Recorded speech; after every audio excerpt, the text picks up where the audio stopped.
Hello, my beautiful flowers. Welcome back to my channel.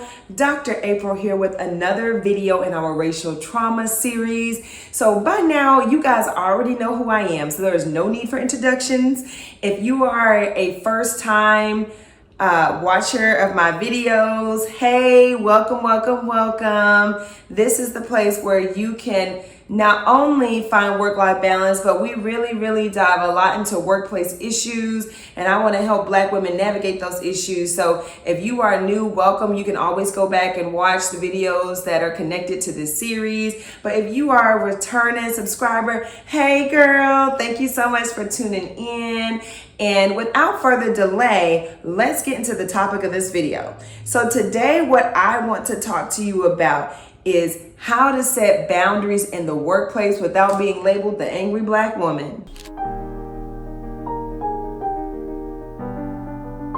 Oh my gosh. So have you ever experienced feeling frustrated or overwhelmed about setting boundaries in the workplace? If so, I'm there with you. I'm connecting with you. I'm tracking with you. I have been there. I know a lot of times the workplace can be rough for Black women to navigate, but no worries, sis. That is why I'm here to help and support you, okay? And also, I'm sure you felt overwhelmed and frustrated due to the lack of boundaries. Maybe you feel like you set pretty good boundaries in the workplace, but maybe everybody else don't have boundaries. And that can be very frustrating in the workplace, okay? But today, I'm gonna jump right into helping you set those boundaries in the workplace without being labeled, okay? We don't have time for that. So let's get started. So first, I wanna talk to you about why it's important that we set boundaries in the first place. For starters, it is essential that you set boundaries in the workplace because it is important to your mental and emotional well-being. Yes, ma'am. Like we always say how we need to protect our peace, be mindful of what we spend our energy on, all those things, okay? So you setting boundaries in the workplace is gonna make sure that your mental health is on point and that your emotional health is on point. You don't have time to be stressed out at work, to be feeling overwhelmed, frustrated, powerless. You know what I mean? So setting those boundaries will definitely help you. Just make sure that you're taking better care of yourself, all right? Another reason why it's important that you set boundaries in the workplace is because it eliminates conflict and confusion, okay? You can do your job and your job only. There's no confusion about what you do, etc., all right, or what the next person should be doing. And so setting boundaries helps you eliminate confusion and uncertainty in the workplace, right? We need to be able to go to work and know what to expect, know what it is that you're supposed to do without anybody being confused about what your role is, all right? Now, the third way that, or the third reason that it's important for you to set boundaries is it makes your roles and responsibilities clear, okay? There is no confusion about who you are and what you do.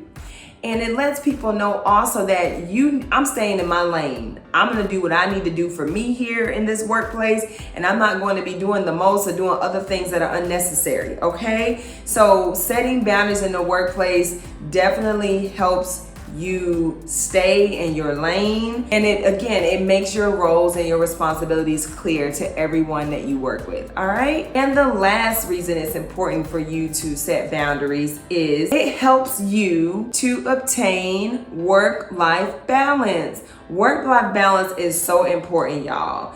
We know that Black women tend to be more at risk for burnout, compassion fatigue. Then on top of that, you dealing with racial battle fatigue. Okay, so setting boundaries in the workplace is gonna make sure that you have work-life balance, right? You do your work at work and then you go home. We don't take work home with us to do after hours that they're not paying you for. No, ma'am, we don't do that. So at the end of the day, you just wanna make sure that you have work-life balance and you have peace of mind and you're able to kind of shut your brain off when you get home after a long day of work, and then you can rest and relax, okay? We don't have time to be going home from work, complaining to our family members, complaining to our friends. Like at the end of the day, you have to set the boundaries so that you can maintain your peace. You must protect your energy at all costs. So now I want to talk about why it's so difficult for Black women to set boundaries in the workplace. For starters, as I kind of mentioned, Black women tend to be more at risk for racial trauma and racial discrimination in the workplace. So that makes it really hard for you to set boundaries, right? Because of the fear of being labeled as the angry Black woman. Then on top of that, oftentimes we feel excluded and ostracized in the workplace. Sometimes we feel powerless. Maybe you feel unseen or unheard. Maybe sometimes you're sitting in the conference room in a meeting and you just feel invisible, okay? And then another thing that makes it difficult for Black women a lot of times to set boundaries in the workplace is, oftentimes we're labeled as being scary, so to speak. And then on top of that, we also oftentimes don't feel as comfortable in our skin as we should feel, because a lot of times a lot of us are the only Black woman at the workplace, which is a whole nother problem. But I get it. Being a Black woman in the workplace is difficult. It's a hard thing to navigate on top of doing your job. So I understand, and I know that these are some of the things that can make it hard for you to set boundaries. But despite this, so these are some things that you can do to help you set boundaries in the workplace, okay? So the first thing that you can do is that you want to use clear communication. If you have not already watched the video about how to use your voice in the workplace, that's the previous video. I talk a lot about why it's important for you to be mindful of your body language, being mindful of your tone of voice, right? So using our inside voice, but communicating clearly our wants, our needs, our values, and being mindful of our body language, right? So being mindful of making that eye contact, using active listening, using I statements. And I talk about all of that in the previous video. So go back and watch it so that you can get some tips on how to use better communication so that you can, use your voice in the workplace. Another thing that is important outside of using clear communication is you want to also make sure that you assert yourself, okay? And in the previous video, I also talk about assertiveness tips or things that are gonna help you to essentially use your voice with confidence, right? And not being afraid to speak up for yourself. And so, being able to assert yourself and being able to speak up for what you need is also important in the workplace. The third way that you can set really good boundaries or healthy boundaries in the workplace is by making sure that you advocate for yourself. If you don't speak up for yourself, sis, nobody else is. So it is important that you advocate for yourself. If there is something that is occurring in the workplace that you disagree with, if there's something that you are struggling with or you need help with, no one is going to know that you need support or that you need help if you don't advocate, okay? And I'm telling you, when you advocate for yourself, you make it easier for other women in the workplace, other Black women, other people of color also to advocate and speak up for themselves. You don't have to sit back and watch things just unfold and just feel like you can't do anything about it. You can do something about it. And the one thing that you can do about it is use your voice, okay? So another important thing to do when setting healthy boundaries in the workplace is making sure that you say no when it's necessary. Do not be afraid to say no when it is necessary, sis. As I mentioned previously, you can't do everything. You can't do everybody's job. You can't take on more than you can handle, okay? So you have to be able to say no when it is necessary. Saying no sets the boundary. Saying no communicates not only, hey, I have boundaries, but it also communicates to your coworkers that I can't run over her. I can't get over on her. She's not someone that I can just dump work on. No, we're not doing that. So don't be afraid to say no. It is okay to say no. When you say no, not only are you prioritizing your mental and emotional well-being, okay, but you are setting yourself up for success in the workplace. Yes, ma'am, you are. So make sure that you say no when it is necessary. And the last thing that you can do to set healthy boundaries is practice self-care. I cannot stress how important it is that you are being intentional about your self-care. You cannot do anything with a cup that has a hole in it, okay? So the more and more you are pouring out, the more and more you are giving to other people in the workplace, you've also got to make sure that you are filling yourself back up with what you need, okay? So your workplace wellness is important. So make sure that you are practicing self-care. And a lot of times we think about self-care, we think that we have to go schedule time to get a manicure, a pedicure, get that massage, which is fine and dandy. Like, that's cool. You can definitely do that. But what if I told you that you can practice self-care at work? You can practice self-care at work. For example, set you an alarm to take that lunch break. I know a lot of y'all are working through your lunch break. No, ma'am. Take your lunch break. Go sit somewhere quiet by yourself if you need a break from your coworkers and have your lunch in peace and in silence. Turn on some good music that you like to listen to.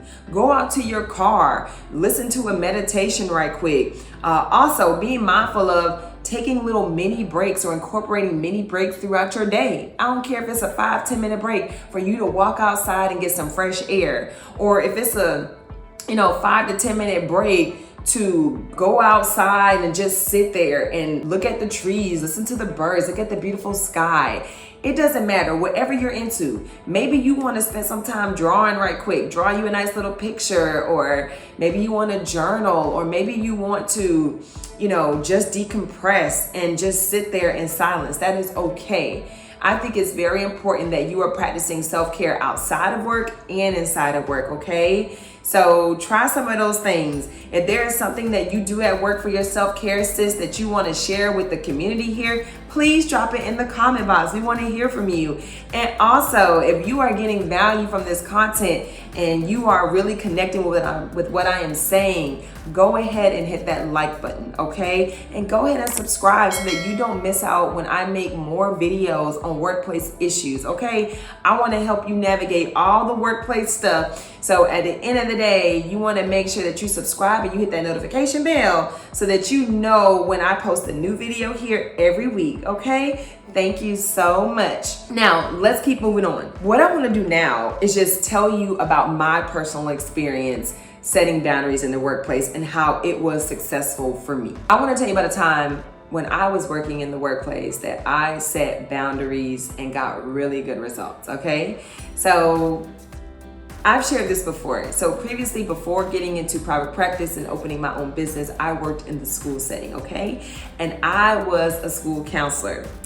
And I remember one time, y'all, one of my supervisors wanted me to be in the cafeteria for lunch duty. Now, I'm a school counselor. Y'all, first of all, if you know anything about school counseling, I got a lot of things better to do than to be sitting in the cafeteria for lunch duty. I don't got time for that. I got things to do. Okay. So anyway, they were like, I need you to be here at this time for lunch duty. And I'm like, well, actually, that is the time that I typically would meet with some of my at-risk students because I was implementing a little small group program for students that we identified who had academic and or behavioral issues. Most of the students had behavioral issues. They always give us the students that they feel have behavior problems in the classroom, which is fine and dandy. So I built a relationship with these kids. I was working to support these kids. And long story short, I used my data. I approached my supervisor with my data to show how these students have been meeting with me for several months and they had increases in their grades, decreases in tardiness. They were coming to school, so they weren't experiencing truancy as much as they were. And also how their behavior referrals had went down, right? They weren't getting into trouble. They weren't going to in-school suspension or getting suspended from school. Like, whatever I'm doing with them is working. Here's the data to show it. And so basically it was me speaking up for myself, me advocating for myself, it was me saying, hey, I think that this will be a better use of time if I continue to work with these students during the lunch hour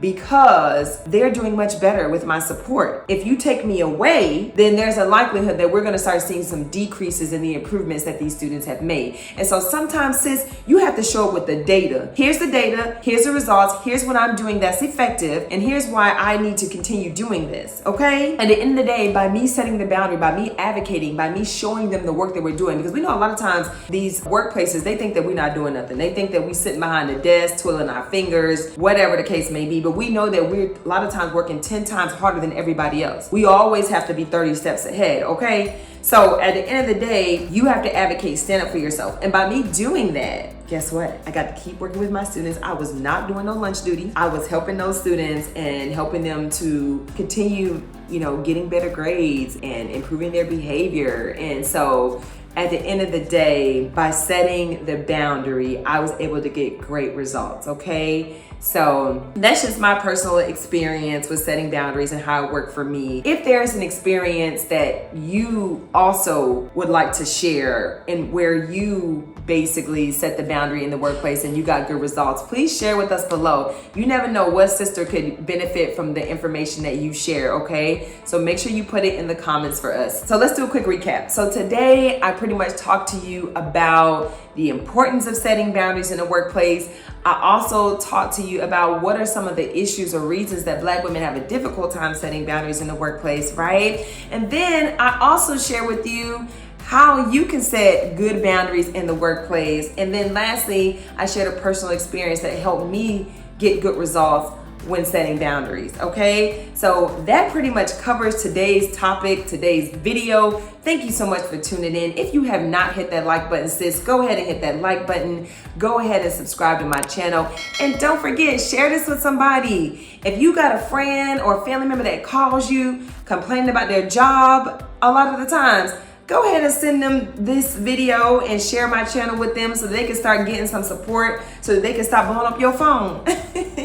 So what I want for you to do, y'all know I'm a therapist, right? So I like to give my clients homework. For your homework, I want you to take something from this video and I want you to go and implement it in the workplace. I don't care if it's one thing that stood out to you, one thing that you're gonna commit to trying. I want you to try it. And then I want you to come back in the comments and tell me how it went. Tell me what you used, what you did differently, what were the results. And also, as I mentioned before, sis, if you have had a good experience setting boundaries in the workplace, please share it in the comments below. We want to hear from you, all right?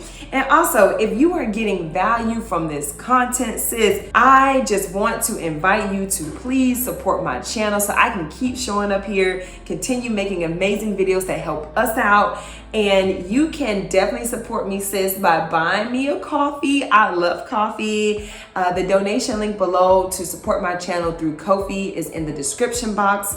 And as always, I will also make sure that I drop the link for you to sign up for my emails, my newsletter. Basically, every month I send free monthly resources to help you navigate the workplace, to also help you improve your mental health, your wellness, and your self-care. So if you want that to come to your inbox every month, sis, don't forget to subscribe to my emails. That is also in the description box below. And that's it. If you haven't already watched the previous videos in this series, this is a racial trauma series. This is video number 7. We have one more video left, y'all, in the series. And I'm so excited about it. In the next video, I'm going to be talking to you about how to report racism and discrimination in the workplace and just making sure that you know your rights, okay? So I'll be covering that in the next video. Thank you so much for tuning in again. Yeah, before you leave, let me leave you with this. You are a beautiful flower that blooms and flourishes. May your radiant light continue to nurture those around you. And thank you so much for bringing beauty to our community, one petal at a time. Mwah. Bye. Thank you so much for tuning in. Take care of yourself.